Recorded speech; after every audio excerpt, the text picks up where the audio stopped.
tenemos CIS. Y claro, ya a uno le da la risa. Yo el último CIS ya dije que era la cistitis de Pedro Sánchez, ¿no? Pero este CIS ya es algo ya sobrenatural. Buenas noches. Martes de alegría para Pedro Sánchez, que hoy recibe con la misma ilusión con que los niños esperan la llegada de los Reyes Magos, una nueva oleada del CIS de su amigo Tezanos. Alegría y alboroto en Moncloa, ese palacio en el que no importan las cifras, solo los deseos. Llega el último sondeo del CIS en esta campaña electoral antes del 28 de abril y, como siempre, lo hace cargado de polémica y con cifras que con generosidad calificaríamos de sorprendentes. Horquillas hasta ahora inéditas en los resultados para cada formación. Un baile de hasta 15 escaños. Esquerra pasa de los 9 hasta los 18 escaños, doblando así su presencia en la Cámara Baja. O Bildu, de 2 a 5. Parece la receta de una poción mágica para que los números cuadren en dos direcciones. A saber, que el Partido Socialista pueda pactar con Ciudadanos o que el Partido Socialista pueda volver a reeditar el bloque de la moción de censura. En definitiva, que Pedro Sánchez continúe durmiendo en la Moncloa, sea como sea. Y no son estos los únicos números que nos deja el CIS. Atentos a los de la factura. 300.000 euros nos ha costado esta encuesta, que puede servir para muchas cosas, pero no para predecir lo que va a ocurrir el 28 de abril. Más noticias en titulares.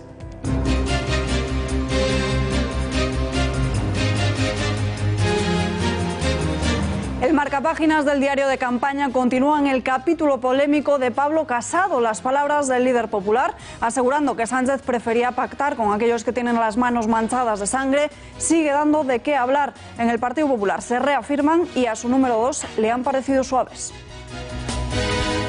A mí me parece que es extremadamente suave si tenemos en cuenta las barbaridades cometidas por los bilduetarras y en especial por Otegi.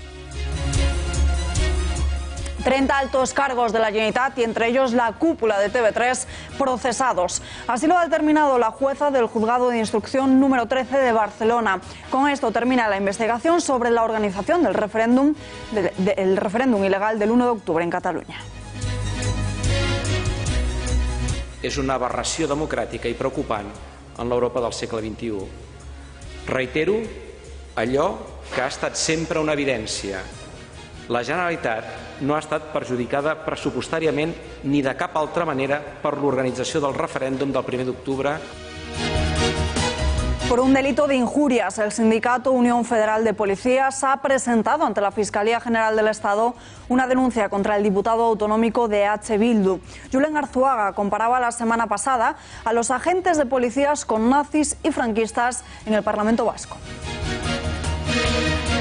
Encuesta sobre fecundidad del Instituto Nacional de Estadística que arroja datos preocupantes sobre la maternidad. Las mujeres son madres cada vez más tarde y no porque ellas no quieran, sino porque no pueden. Los motivos y el posterior análisis en unos minutos. Apretada la agenda de Theresa May durante el día de hoy. A primera hora aterrizaba en Alemania para reunirse con Merkel. Por la tarde lo hacía en París para encontrarse con Macron. Dos citas para intentar convencerles de que den mañana en la cumbre de Bruselas su apoyo a la prórroga del Brexit. La Fiscalía de la Audiencia Nacional estudia el futuro de las 3 españolas que viajaron a Siria en 2014 para unirse al grupo terrorista del Estado Islámico. ¿Cuál es su perfil? ¿Qué debe hacer España? Y más importante todavía, ¿qué lleva a una persona a unirse al ISIS? La respuesta en nuestra sección del Mundo en Guerra. Yo venía a Siria engañada, yo no sabía nada, yo iba a ir a Turquía, ¿vale? A una ciudad de Turquía, y mi marido me ha dicho que esa ciudad de Turquía es muy buena, las mujeres van con niqab como yo. O sea, si realmente la ley de España juzga con claridad, ¿por qué voy a estar en la prisión? Es imposible estar en la prisión. Para una mujer que ha estado en su casa, cuidando a sus hijos.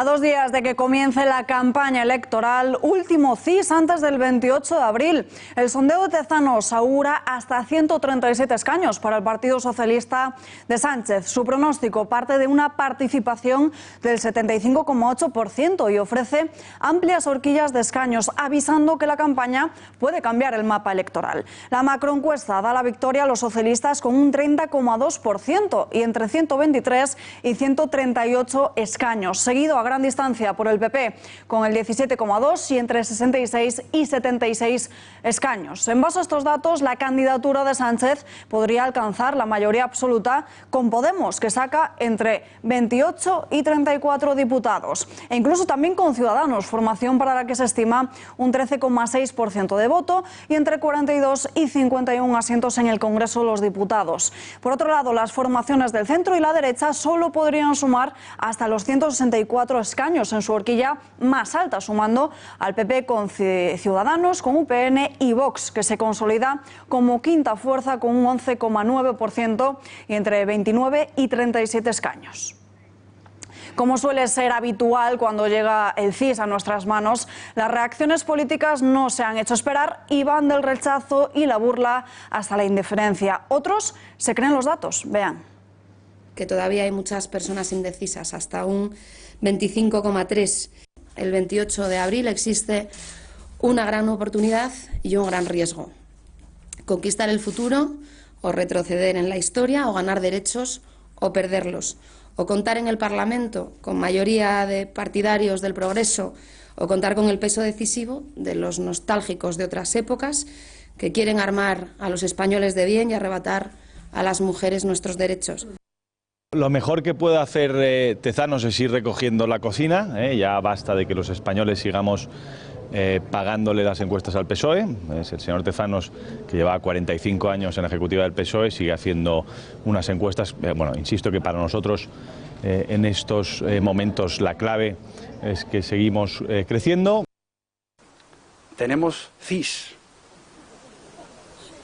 Y claro, ya a uno le da la risa. Yo el último CIS ya dije que era la cistitis de Pedro Sánchez, ¿no? Pero este CIS ya es algo ya sobrenatural. Han cambiado la cocina de la cocina, o sea, esto ya es esferificaciones, nitrógeno líquido, esto ya es un laboratorio culinario que ni Ferran Adrià.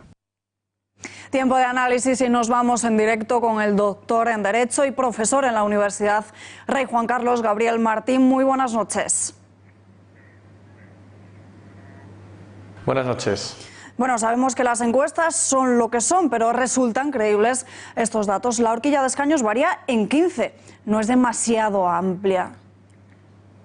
Bueno, en efecto, las encuestas, como usted dice, son lo que son. Históricamente siempre han sido muy volátiles.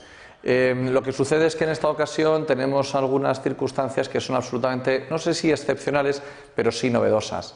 Nunca ha habido 5 partidos con opciones de gran representación en el arco parlamentario, y esto en muchas provincias va a efectuar unos números muy particulares, ¿no? Muy novedosos, extraños en algunas ocasiones, seguramente para muchas personas, muchos analistas, y esto al final se traslada en las encuestas. Es decir, el hecho de que el CIS haya creado una horquilla tan grande se debe a que es muy complicado en 52 circunscripciones electorales hacer un cálculo de voto. De ahí que la horquilla sea muy grande, de ahí que sea posible efectivamente que los fallos sean, en general son siempre fallos porque es muy complicado acertar, pero aquí va a ser más complicado ese acierto. ¿Y son creíbles? Pues muchos pensamos que no lo son. Además, este CIS también arroja como hay un alto porcentaje de voto que no está todo claro. ¿Cómo influye esto en los resultados del sondeo? Hay mucho voto indeciso porque hay muchas más opciones electorales que antaño. Es decir, antes a lo mejor esta idea manida de derecha-izquierda estaba más claramente definida, pero ahora no existe un voto en la derecha y un único voto en la izquierda, ¿no? Es decir, el arco electoral es mucho más amplio, hay mucha más posibilidad de elección, y entonces esto provoca también más indecisión en el votante de poder acogerse a una u otra opción política, y es muy probable que durante la campaña, en otras ocasiones a lo mejor el voto está mucho más cerrado y aquí el voto va a estar mucho más abierto. Baja estimación para Vox, según este CIS, que ya pronosticó en su día cómo la formación tendría entre 0 y 1 escaño en Andalucía y luego obtuvieron nada más y nada menos que 12. ¿Cree que finalmente habrá ese efecto Vox, tal y como pasó en la región andaluza? Pues es muy probable que pueda existir un efecto o un resultado muy diferente al que las encuestas pronostican, ¿no? Cuando una fuerza novedosa irrumpe en el panorama electoral con traducción en número de escaños, es muy complicado hacer un cálculo porque no tienes estimaciones tan claras ni precedentes, ¿no? Entonces, bueno, hay grandes posibilidades de que Vox dé una sorpresa en cuanto a resultado electoral, numéricamente hablando, traducido a número de diputados. ¿Y cómo puede ser posible que Bildu pase de 2 a 5 escaños? ¿Qué busca exactamente Moncloa con esto? Son dos cuestiones distintas las que me formula. En la primera de ellas, respecto al resultado de Bildu, se pueden sumar varios factores. Se puede sumar primero la radicalidad de opinión, de mensaje político que han lanzado en los últimos tiempos. Si ello contribuye a una bajada del PNV, se puede traducir en una subida de Bildu, y eso también sucede en la cuestión de Podemos. Recuerden que Podemos tuvo un buen resultado en las elecciones en las provincias vascas, y un desplome de Podemos, como están pronosticando todas las tendencias, todas las encuestas, también puede beneficiar una subida de Bildu. Ha quedado clarísimo. Gabriel Martín, gracias y buenas noches. Muy buenas noches a ustedes. Podemos presentó ayer su programa en forma de constitución, el mismo que defendía cambiarla para apoyar a los separatistas a que se celebre un referéndum. Ahora va Pablo Iglesias del máximo defensor de la misma. Este documento, la Constitución española, no se cumple. No se cumple. Es tan sencillo como decirlo. Es tan sencillo como abrirla y leer algunos de sus artículos y decir: la Constitución española, que algunas fuerzas políticas han convertido en un ladrillo que arrojar contra sus adversarios, no se cumple. Terremoto político a causa del señalamiento del apoyo de los proetarras de Bildu a los decretos de Pedro Sánchez.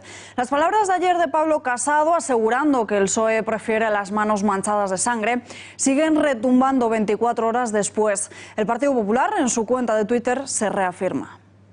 Voy a dar unas imágenes de ese día. Sí. Que quiero que veas. Emplazar al grupo parlamentario Ezker Abertzaleak a condenar el asesinato de Miguel Ángel Blanco Garrido por parte de ETA. Quienes estén a favor, que levanten la mano. Cuando te ves en este momento concreto, con la perspectiva que te da el tiempo. Sí. Sí, ya somos determinantes. Será una de esas frases que se recuerden de esta pre-campaña. Mientras que algunos hablan de la dureza y responsabilidad de las mismas, en su propio partido le defienden e incluso aseguran que se ha quedado corto. A mí me parece que es extremadamente suave si tenemos en cuenta las barbaridades cometidas por los bilduetarras y en especial por Otegi. Creo que soy una persona moderada, templada, pero no tenemos que tener complejo ninguno a la hora de calificar los asesinatos, las vidas destrozadas de esta gente y de quienes no solo no se han arrepentido, sino que además persisten. Mientras que el líder del PP desmiente que haya sido duro y asegura que más dura es la realidad, en Ferraz lo achacan a la desesperación de Pablo Casado. José Luis Ábalos, el número 3 de la formación, censura la actitud de los populares. Bueno, el terrorismo nunca debe utilizarse como un arma entre formaciones que claramente lo han combatido, ¿no? De normal no se debe utilizar. Lo que pasa es que ya en campaña es mucho más lamentable. Yo no sé qué beneficio se puede intentar obtener de criminalizar a alguien que ha sufrido, que ha combatido el terrorismo. Y para Susana Díaz, la afirmación de Casado es una auténtica salvajada, pero reconoce que ella no levantaría el teléfono para llamar a Otegi y pactar con ellos en las generales. La secretaria general de la formación Andalucía sí lo haría con Ciudadanos. Sabe que Bildu no es para mí un socio que me guste, es decir, eso es público también y notorio. Y aspiro a que haya una mayoría muy grande del PSOE y que, insisto, y espero que Rivera reconsidere su posición, porque lo ideal sería, como bien decía Ábalos el otro día, que apoyaran al partido más votado, para darle estabilidad a España. Eso sería lo ideal. Vox denuncia ante la Junta Electoral que Radio Televisión Española les excluya del debate. Hace unos días les contamos cómo la cadena pública se había puesto en contacto con los 4 partidos que a día de hoy tienen representación parlamentaria. A falta de que los candidatos confirmen su presencia, el partido de Santiago Abascal todavía no le han llamado. Aunque la formación no tenga representación parlamentaria a día de hoy, las encuestas hablan de su irrupción de forma notable en el Congreso de los Diputados. A juicio de Vox, ese debate a 4 no respeta los principios de pluralismo, igualdad, proporcionalidad y neutralidad informativa que debe seguir un debate previo a los comicios. La cúpula de la cadena al servicio de la maquinaria separatista, TV3 y exaltos cargos de Carles Puigdemont procesados por el referéndum ilegal del 1 de octubre. La lista asciende hasta los 30, pero en ella no está el que fuese senador republicano, Santi Vidal, al que se le ha exculpado. Durante los últimos años han sido diversos los mensajes que han emitido con el fin de mantener vivo el espíritu independentista, como si nada hubiera pasado. Hablamos de TV3 y Catalunya Radio, los medios de comunicación pública catalana, los mismos que deberían haberse encargado de aproximar la realidad a los habitantes, pero no lo han hecho ni un solo instante. Precisamente por toda la logística del referéndum que han divulgado, un juzgado de Barcelona procesa a 30 altos cargos del gobierno por distintos delitos: desobediencia, revelación de secretos, malversación de caudales, falsedad documental, prevaricación. En definitiva, procesados por haber emitido en los medios públicos catalanes la campaña institucional de la Generalitat, el referéndum ilegal cuando ya estaba suspendido por el Tribunal Constitucional. Además, también la justicia fija para 17 de ellos una fianza por responsabilidad civil de casi 6 millones de euros. El dinero que supuestamente emplearon en ese referéndum ilegal del 1 de octubre. Entre los nombres que más suenan en esta lista están Vicent Sanchis, director de TV3, Saúl Gordillo, el director de Catalunya Radio, Toni Molons, el hombre que supuestamente organizó también parte de la logística del referéndum, y Núria Llorach, la presidenta de la Corporación Catalana de Medios Audiovisuales. Y las reacciones no se han hecho esperar. El presidente de la Generalitat advierte: las presiones y las multas no van a pararles. És una aberració democràtica i preocupant en l'Europa del segle XXI. Pero no pueden negarlo, porque son ellos y solo ellos los que han retransmitido día y noche los postulados por los que se rige su medio de comunicación independentista, lleno de propaganda. Josep Lluís Trapero da la espalda a Carles Puigdemont. El que fuera mayor de los Mossos d'Esquadra asegura que tanto el cuerpo como él instaron a la Generalitat que cumpliese la legalidad el 1 de octubre. De esta forma pide su absolución porque considera que no ha cometido delito alguno. Los Mossos requirieron a Pérez de los Cobos a las 8:45 por correo electrónico ayuda para actuar en varios centros de votación al no haber sido suficiente la primera intervención, al producirse un error involuntario en la remisión de ese correo electrónico. A las 9:11 se remitió otro adjuntando la lista de los 233 puntos de votación en los que se requería el refuerzo de la Policía Nacional y de la Guardia Civil. El plan de Pérez de los Cobos se estableció atendido el número de centros de votación, más de 2.200, repartidos por todo el territorio de Cataluña y que se habían de cubrir en su totalidad con presencia policial, el número de efectivos disponibles por parte de los 3 cuerpos policiales y la previsión de una alta movilización ciudadana de carácter pacífico y de resistencia pasiva. Atendido el número de efectivos de los Mossos d'Esquadra disponibles, en dichas reuniones de coordinación se estableció que se garantizaría una presencia de 2 agentes en cada centro de votación, no siendo asumible una presencia mayor, atendido el número de efectivos de los que se disponía. Y hoy ha comenzado la 9ª semana de juicio, turno para 9 agentes de la Guardia Civil, cuya testifical quedó pendiente la semana pasada, y también para otros 9 de la Policía Nacional. Maribel de Jesús, ¿cuál ha sido el relato de los incidentes del 1 de octubre? Buenas noches. Buenas noches, Alba. Los agentes han relatado que el 1 de octubre los independentistas les lanzaron piedras y además les agredieron, por lo que estuvieron meses de baja. Esta mañana han comenzado a declarar 9 agentes que actuaron en centros de votación el 1 de octubre. Un guardia civil ha relatado que los independentistas les lanzaron piedras. Venían corriendo detrás y lanzando piedras de una rotonda, que vieron allí una rotonda llena de piedras, y empezaron a coger piedras y a lanzarlas a los vehículos. En la mano no cabían algunas. Los agentes han explicado que han tenido que estar meses de baja debido a las agresiones que recibieron el 1 de octubre. Con la férula pues estaría 4 semanas aproximadamente, aunque de baja para el servicio 5 meses. 153 días, o 152 creo recordar. También han descrito la actitud de los radicales. Aproximadamente entre unas 200, 300 personas, y la actitud era absolutamente hostil, provocativa. Un agente ha testificado que se vio obligado a usar su defensa reglamentaria y que un individuo se la intentó quitar. Mientras estamos forcejeando para conseguir la entrada, yo decido hacer uso de mi defensa reglamentaria, la sujeta e intenta arrebatármela, tirando hacia sí mismo. Además de lanzamiento de objetos, insultos, patadas, los agentes también recibieron puñetazos en la cara. Un señor que estaba allí presente, bastante corpulento, me lanzó un puñetazo. Unas acciones que hicieron que los guardias civiles saliesen corriendo por miedo. Yo sí, salí corriendo, porque temí por mi integridad física, sí. Han denunciado que los mossos estaban camuflados y los siguieron en los colegios de votación. Incluso cuando fuimos a determinado punto para pedir refuerzos para entrar en un colegio, creo que es el Pau Romeva, todos los colegios donde hubo incidentes, pues equipos camuflados de mossos nos siguieron. Una jornada más, los agentes han descrito la violencia que recibieron por parte de los separatistas.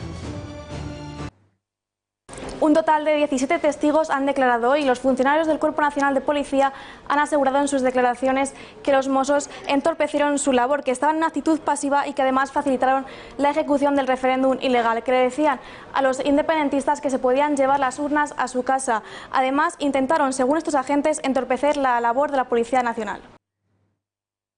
En algunos casos, algún mozo fue desde un colegio a otro, o sea, entorpeciendo nuestra labor. Por ejemplo, de la Escuela Mediterránea, que también hubo incidentes, al Pau Clarís, el mismo miembro de Mossos de Escuadra se desplaza desde un colegio hasta otro para seguirnos y volver otra vez a entorpecer. Eso no tiene sentido.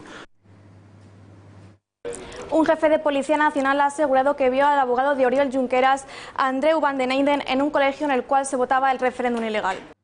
Gracias, Maribel, y muy buenas noches. La Fiscalía rechaza poner en libertad a los candidatos encarcelados para la campaña del 28A. Los presos preventivos que han solicitado esta vez la libertad son Oriol Junqueras, Raúl Romeva, Jordi Turull, Josep Rull y Jordi Sánchez. Las defensas solicitaron la semana pasada al tribunal que les excarcele tras haber sido declarados oficialmente como candidatos al Congreso y al Senado en las listas de Esquerra y Junts per Cat. La Fiscalía del Supremo ha instado el mantenimiento de la prisión provisional porque ven que se mantiene el riesgo de fuga y el de reiteración delictiva.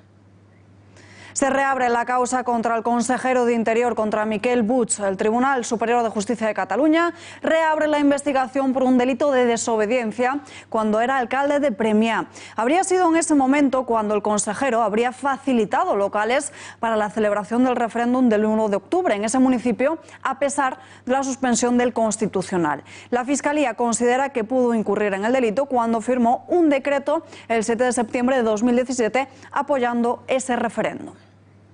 El excomisario José Manuel Villarejo ha difundido un nuevo comunicado este martes en el que afirma que se reunió con personas muy posicionadas de Podemos. Y no solo esto, sino que también asegura que trabajó para gobiernos del Partido Socialista. Redacción de informativos, Pepe García Saavedra. Muy buenas noches.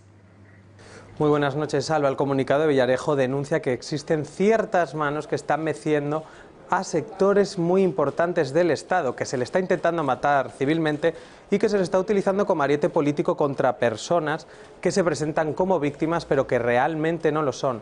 También ha denunciado juego sucio y se pregunta dónde está toda la información que remitió a la Audiencia Nacional relativa a todos los servicios que prestó al Partido Socialista Obrero Español. Vamos a ver algunos de los extractos de este comunicado de Villarejo. ¿Por qué solo emergen situaciones o dosiers que afectan e inciden negativamente contra el Partido Popular o medios de comunicación críticos con el poder? ¿Dónde están mis encuentros con directivos mediáticamente relevantes y con personas muy posicionadas del partido del señor Iglesias? Se hablaban de cosas muy interesantes, créanme. Y Villarejo no cree las casualidades y se pregunta que quién filtró a Pablo Iglesias una causa declarada secreta que iba a tener que declarar en la Audiencia Nacional justo en el momento en el que reapareció públicamente después de su baja de paternidad. En el comunicado dice que quién saca en pleno proceso electoral y justo cuando voy a declarar sobre el 11M, el tema de la tarjeta del asistente de Pablo Iglesias, rodeada de unos hechos, ha dicho, y circunstancias que me resultan totalmente ajenos. Por último, se ha desvinculado de las filtraciones al diario Moncloa.com y apunta como garganta profunda a altas esferas y altos cargos del Estado. Gracias, Pepe. Y si logra formar gobierno tras las urnas del 28 de abril, Podemos se marca como prioridad la limpieza de lo que ellos califican como cloacas del Estado. Para ello, Pablo Iglesias propone la creación de una unidad especial.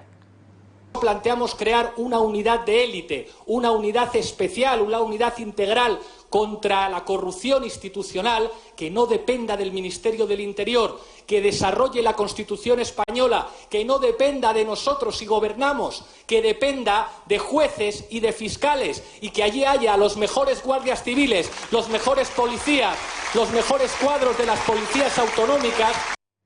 Sobre esa sugerencia de crear una unidad integral contra la corrupción, Fernando Grande Marlaska contesta. El ministro le recuerda que ya existe y desde hace bastante tiempo. Si es una unidad de investigación de las cloacas del Estado, decir que ya desde hace tiempo tenemos una unidad de asuntos internos eficaz y que se mueve en términos de absoluta fidelidad a la Constitución, al ordenamiento jurídico y en términos de legalidad. Y si hablamos de unidades de corrupción o etcétera, pues tenemos desde los años 90, yo creo que algo de esto sé porque llevo 30 años en la función jurisdiccional, tenemos una Fiscalía Anticorrupción. El líder de la formación morada señalaba a los socialistas por la existencia del entramado ilegal. Palabras de Iglesias denunciando que parte de los agentes que participaron en un supuesto espionaje siguen en activo. Hoy la número 2 del Gobierno le ha reprochado su actitud. Me parece muy injusto esto que está haciendo tanto el señor Iglesias como el señor Echenique y en general el partido político al que pertenece. Muy injusto, porque fue el señor Iglesias el que pidió protección a este gobierno. Así que me parece muy injusto y muy ingrato, porque ha sido este gobierno el que ha ido a proteger al señor Iglesias cuando se ha sentido inquieto. Y punto. Jarro de agua fría del Fondo Monetario Internacional a España. Lo analizamos con el periodista y director de Pulso Económico, Xavier Cajo. Xavier, muy buenas noches. Buenas noches, Alba. Advertencia de que las dudas sobre China y el Brexit amenazan una economía global debilitada. Además, bofetón a Sánchez ya que le urge a reducir la deuda pública. Pues sí, el Fondo Monetario Internacional ha reducido las perspectivas de crecimiento que tenían los analistas españoles y el Gobierno en particular. Parece ser que este año todavía estaremos en un crecimiento razonable en torno al 2,1, pero para el 20 da como mucho para España un 1,9 de crecimiento, lo cual es bastante poco. Advertencia seria, muy concreta del organismo que dirige Christine Lagarde. El paro. Cuidado con el paro porque se va a ralentizar la mejora en el paro. ¿Cómo estamos ahora mismo con el paro? Estamos en el 14,45 de la población activa en desempleo. ¿Cuáles son las perspectivas que para el paro sugiere el Fondo Monetario Internacional?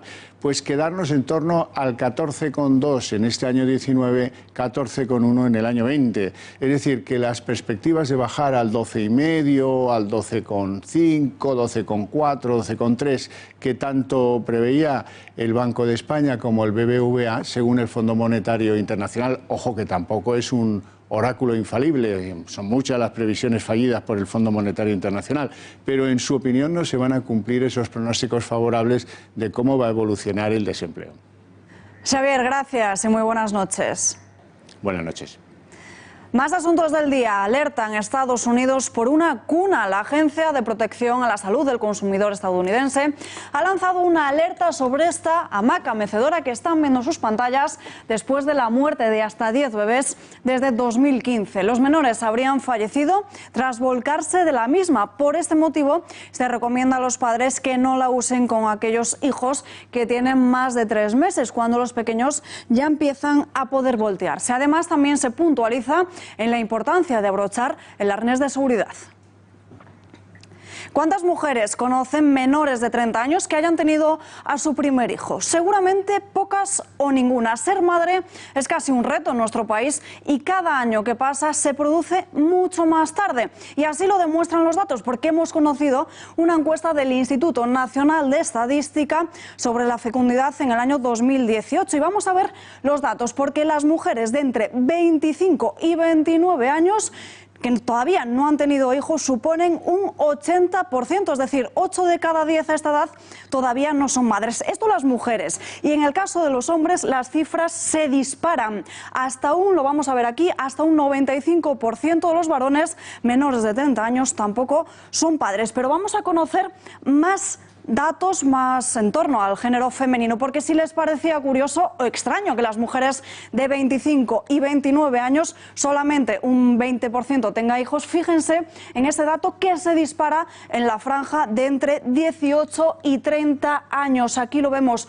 un 88,1%. Los datos son más bajos, eso sí, en el caso de las mujeres de entre 30 y 34, pero aún así siguen siendo más de la mitad de estas mujeres que no son madres. Y las de entre 35 y 39 años, ahí lo ven, un 27,8%. Como vemos, se reduce. Pero vamos a ver cómo bailan ahora estas cifras si nos adentramos en los casos de los hombres. Se lo decíamos antes, los menores de 30 años no son padres en aquí lo vemos, un 95%. Ya al pasar la barrera de los 30, las cifras se moderan. Aquí lo vemos, un 20%. Entre 30 y 34 años no tienen este porcentaje. Y entre un 35 y un 39%, ahí lo vamos a ver, un 24,4%. Y si estas cifras les han dejado boquiabiertos, presten atención, porque casi la mitad de las mujeres en España les hubiese gustado ser madre mucho antes de lo que en realidad lo han sido. Desde las más jóvenes, de 18 años hasta las de 55, aseguran un 42% que ellas querrían haber tenido hijos antes. Hasta 5 años, aquí lo vamos a ver, hasta 5 años previamente. Pero ¿por qué ese retraso en la maternidad? ¿Qué es lo que ha llevado a estas mujeres a ser madres tanto tiempo después? Pues la encuesta lo deja claro. 3 motivos. Aquí lo vemos, por razones laborables, por también motivos de salario y también por conciliación familiar. Como vemos, madres sí, pero cada vez mucho más tarde de lo que hubieran deseado. Cifras y datos que analizamos ya con Leonor Tamayo. Tenemos conexión en directo. Señora Tamayo, muy buenas noches. Hola, buenas noches. Bueno, lo acabamos de contar, un 42% de las mujeres reconocen haber tenido hijos más tarde de lo que les gustaría por motivos económicos. ¿Qué se debería reclamar a las instituciones públicas? Hay pocas ayudas a aquellos padres primerizos. Bueno, yo creo que lo primero que hay que destacar es que no todo se debe a factores económicos. Realmente España en el último año ha crecido un 3% y sin embargo la natalidad ha caído un 6%, o sea, no está relacionado directamente.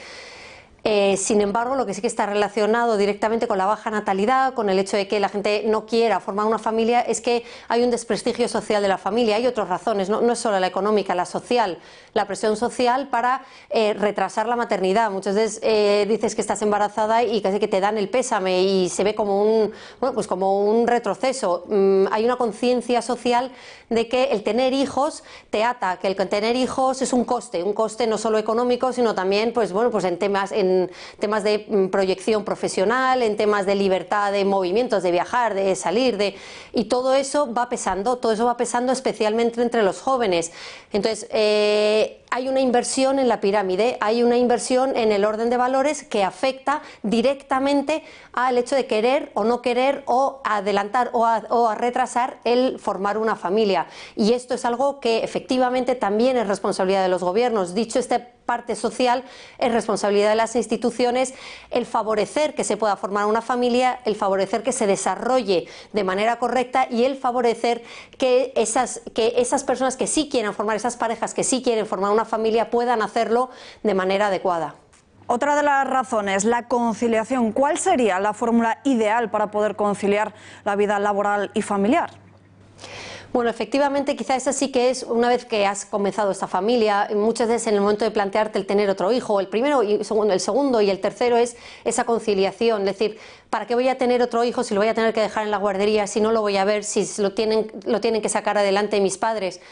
La conciliación es fundamental y la conciliación no es que alguien me cuide a los niños, la conciliación, la verdadera conciliación, la que una madre, la que un padre quiere es cuidar yo a mis hijos, es que quiero estar con ellos, quiero jugar con ellos, quiero ser yo quien esté por las tardes con ellos. Eso exige flexibilidad de horarios, eso exige jornadas intensivas, eso exige reducciones de jornadas, eso exige una serie de medidas que no deben pesar a las empresas siempre, sino que los gobiernos deben promover que haya unos incentivos fiscales que favorezcan y permitan a las empresas poner en marcha todas esas medidas que realmente apuestan por la verdadera conciliación. Gracias y muy buenas noches. Han pasado más de 24 horas sin saber nada del paradero de Ángela Álvarez, una menor de 14 años cuya madre denunció ayer por la tarde su desaparición. La Guardia Civil busca en la localidad de Benicarló, en Castellón, y alrededores a esta joven. Familiares y personas cercanas a Ángela han comenzado a difundir su fotografía a través de las redes sociales. De este modo, cualquier persona que sepa sobre su paradero o que la vea se ruega que contacte urgentemente con el cuerpo de la Guardia Civil o que llame al 062.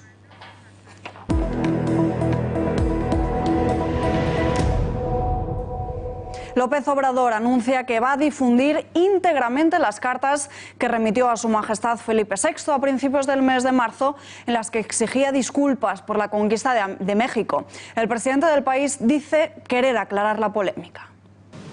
No solo es del periódico, sino de los que filtraron. ¿Sí?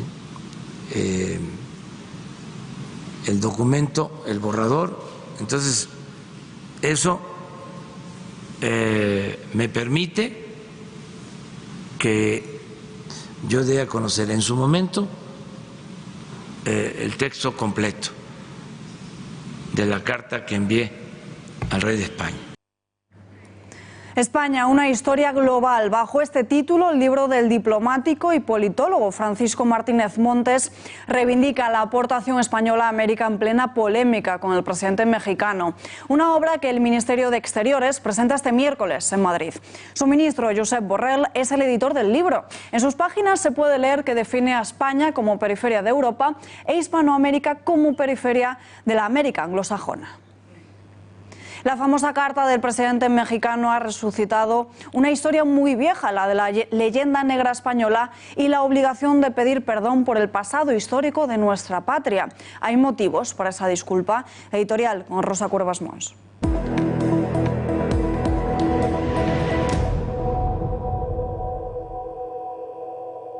Son muchos los historiadores extranjeros que en un acto de honestidad intelectual han contribuido a erradicar la falsa leyenda negra, pero quizá uno de los que mejor lo hizo es el abuelo del famosísimo Darwin. En mis viajes por el inabarcable imperio español he quedado admirado de cómo los españoles tratan a los indios como a semejantes, incluso formando familias mestizas y creando para ellas hospitales y universidades, dejó escrito el bueno de Erasmus Darwin.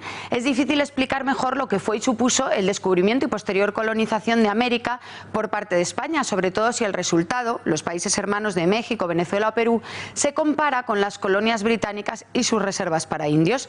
Produce incluso cierta rabia tener que explicar esto a quienes en realidad no quieren saber la verdad ni les interesa demasiado lo que ocurrió hace 5 siglos, sino que tienen como único objetivo destruir todo lo que suene a gloria e imperio español. Son seguro los mismos que ven en la magnífica canción de los Nikis, esa que reivindica la tortilla de patatas por delante de las hamburguesas del McDonald's, un himno fachoso, a pesar de que los autores de la canción hayan explicado por activa y por pasiva que ellos ni un pelo de fachas. En todo caso, y conscientes de que lo de exigir a España un perdón innecesario forma parte de una estrategia propagandística, nos atrevemos a recomendar a quienes reclaman disculpas a nuestro país que sean discretos y que como mucho nos den las gracias.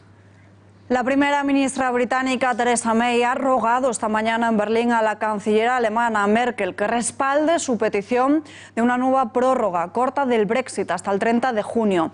Esto por la mañana, y por la tarde la premier británica volaba a París para hacer lo propio con Emmanuel Macron. Encuentros que se producen en la víspera de que el Consejo Europeo decida si concede a May una prórroga para su retirada. Al tiempo, esta misma mañana, la moción impulsada por laboristas y conservadores que obligaba a solicitar esta prórroga se ha aprobado por 390 votos a favor. 11.000 millones de dólares en aranceles a la Unión Europea. Es la amenaza de Donald Trump por las ayudas del bloque a Airbus, la rival americana de Boeing. El presidente estadounidense ha asegurado que durante muchos años la Unión Europea se ha aprovechado de Washington en material comercial. Se trataría de impuestos a la importación de vehículos, de helicópteros, de motocicletas, de queso y vino.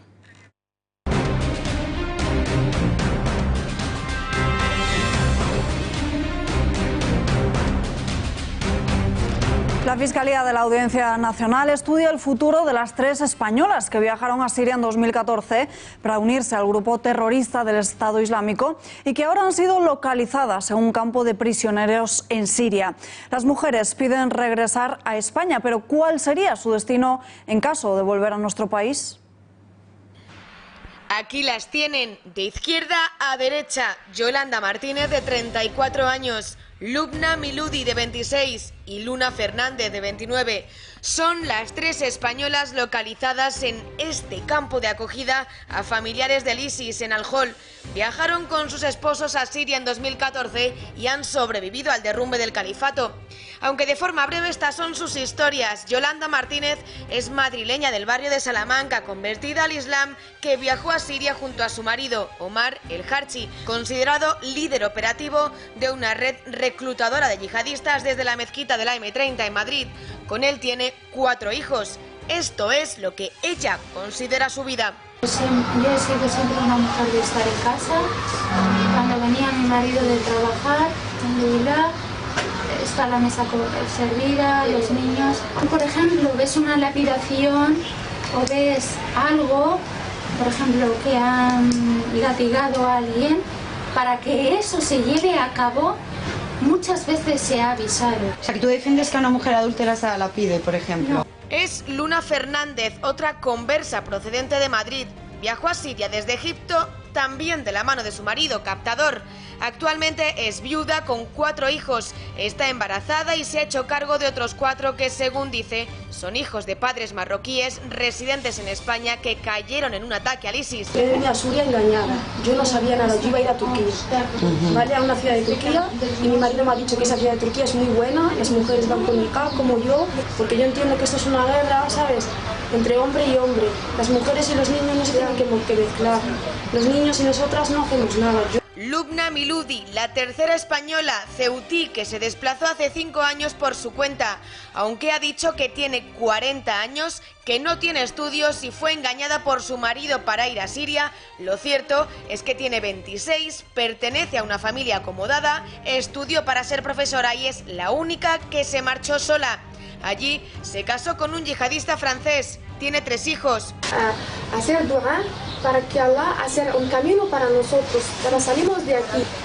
España estudia ahora qué hacer con estas 3 mujeres. Según fuentes del Ministerio del Interior, hablan de una posible repatriación. O sea, si realmente la ley de España juzga con claridad, ¿por qué voy a estar en la prisión? Es imposible estar en la prisión. Para una mujer que ha estado en su casa cuidando a sus hijos. En total, 27 mujeres partieron desde España a hacer la yihad, aunque no todas son españolas o tienen la nacionalidad.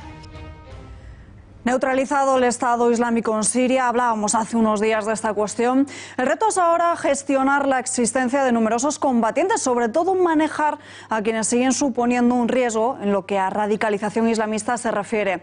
Hablamos de todo ello con nuestro analista en seguridad y defensa y militar en excedencia, Bruno Navarro, en nuestra sección del Mundo en Guerra. Bruno, muy buenas noches. Buenas noches. Bueno, 3 mujeres, lo acabamos de ver, españolas, que un buen día deciden irse rumbo a Siria para unirse al Estado Islámico. ¿Cuál es el perfil de este tipo de terroristas? ¿Se les puede calificar así, con esta etiqueta de terroristas?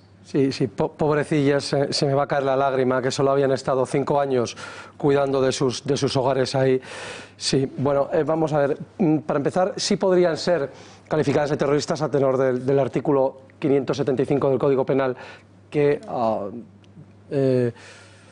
impone una pena de 2 a 5 años a aquellos que colaboren con organizaciones terroristas viajando, trasladándose al extranjero a un lugar en guerra. Claro, aquí es donde hay que dilucidar si realmente, investigar si realmente ha habido esa colaboración o no. Ellas naturalmente van a alegar que han estado 5 años metidas en casa, cuando lo más lógico es pensar, por la experiencia de los otros casos similares, que no es así, ¿no? Sus maridos han tenido un largo historial, tenían un largo historial de yihadismo, muy cruento, eran tremendamente crueles, y el hecho de trasladarse con ellos a viajar allí se podría considerar ya en sí una colaboración, ¿no? Además, se sabe ya que han recibido instrucción militar. Hemos visto esos vídeos durante todos estos años, pero especialmente en los últimos meses, en los últimos bastiones, como las mujeres estaban disparando desde las trincheras gracias a esa instrucción militar, que ellas es muy posible que también hayan seguido esos pasos y hayan tenido las manos manchadas de sangre en la trinchera. Pero sobre todo, en muchos casos, estas mujeres han sido utilizadas en diferentes momentos, estos 5 años, en diferentes momentos, como policía, policía moral, policía de la yihad, policía islamista, especialmente contra otras mujeres que quizás no eran tan puras o no seguían tan puramente los designios del Estado Islámico, las órdenes que emanaban del califa, y policía que se ha cubierto de sangre en numerosas ejecuciones y persecuciones de otras mujeres, esclavizándolas, esclavas sexuales como las yazidíes, asesinatos en masa de mujeres, cuyas fosas comunes se están descubriendo en muchas ocasiones estos días. Con lo cual, bueno, hay muchas razones para creer que de alguna u otra forma han estado implicadas en lo más sanguinario del Estado Islámico.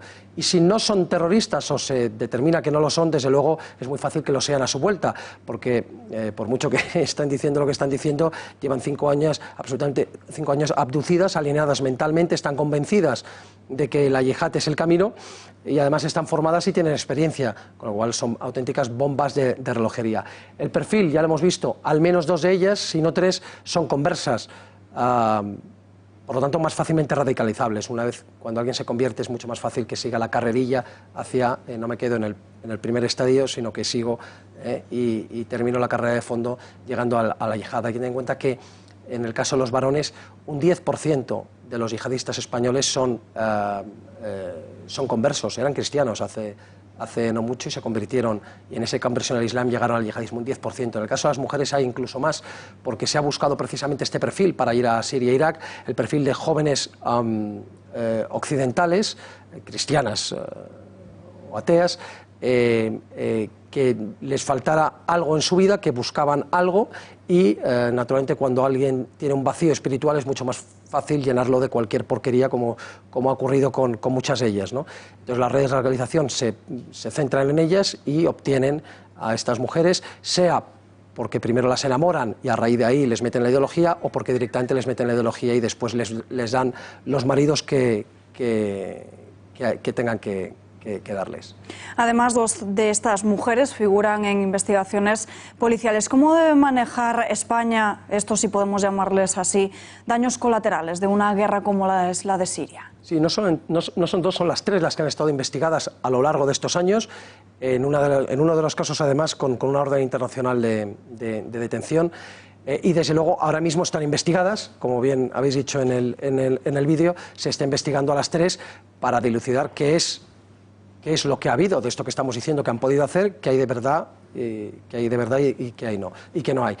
Naturalmente también se les investiga en lo que hicieron aquí, es decir, en qué condiciones se fueron, por qué se fueron, si ha habido viajes de regreso, si ha habido correos electrónicos, llamadas, etcétera. Hay que investigarlas bien y luego investigar lo que han hecho allí. Lo que pasa es que no siempre se puede obtener la información, porque bueno, es un país en guerra, destruido, hay muchos muertos y es posible que se escapen los peores detalles, precisamente los datos se nos puedan escapar.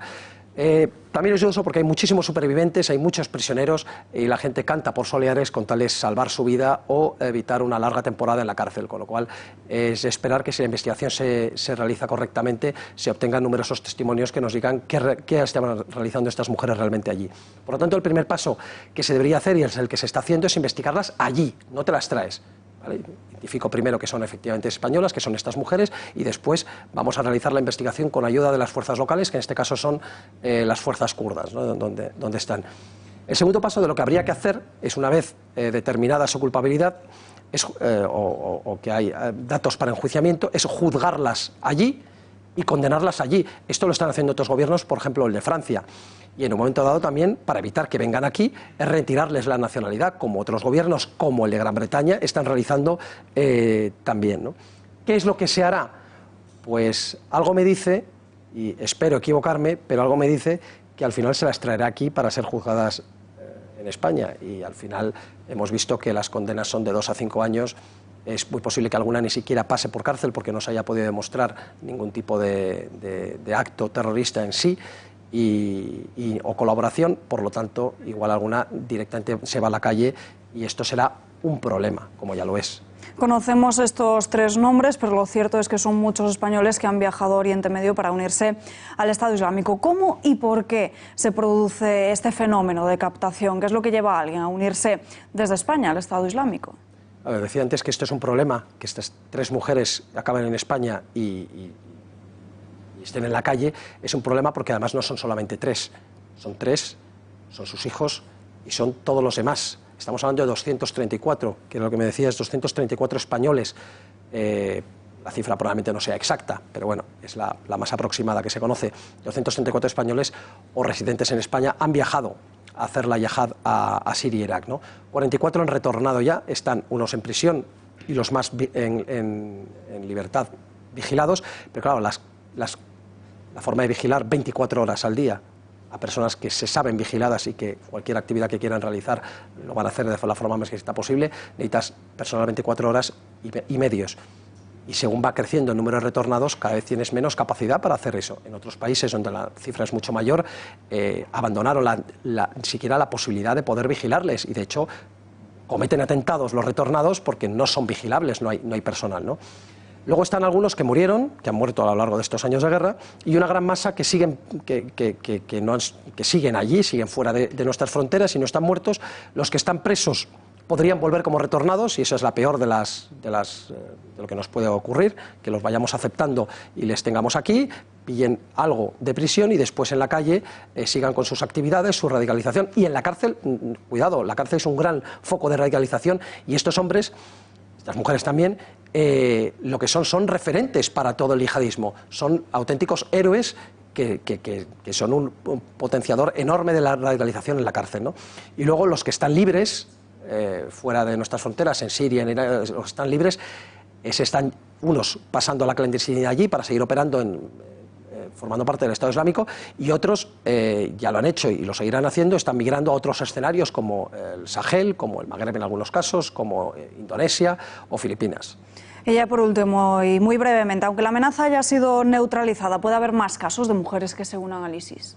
Bueno, ahora es difícilmente creíble por las vacas flacas que están sufriendo. O sea, ahora no hay, o sea, ya han acabado, ya no tienen territorio propio, ¿no? Habrá que esperar a que encuentren otro lugar que puede ser el mismo Siria e Irak cuando esta situación se revierta, que es lo que ellos esperan, que vuelvan a recuperar territorio propio, o simplemente en el Sahel mismo, Mali, Mauritania, etcétera, si la situación se sigue degradando y la previsión sigue siendo tan mala como la que es hoy en día. Bruno Navarro, gracias y muy buenas noches.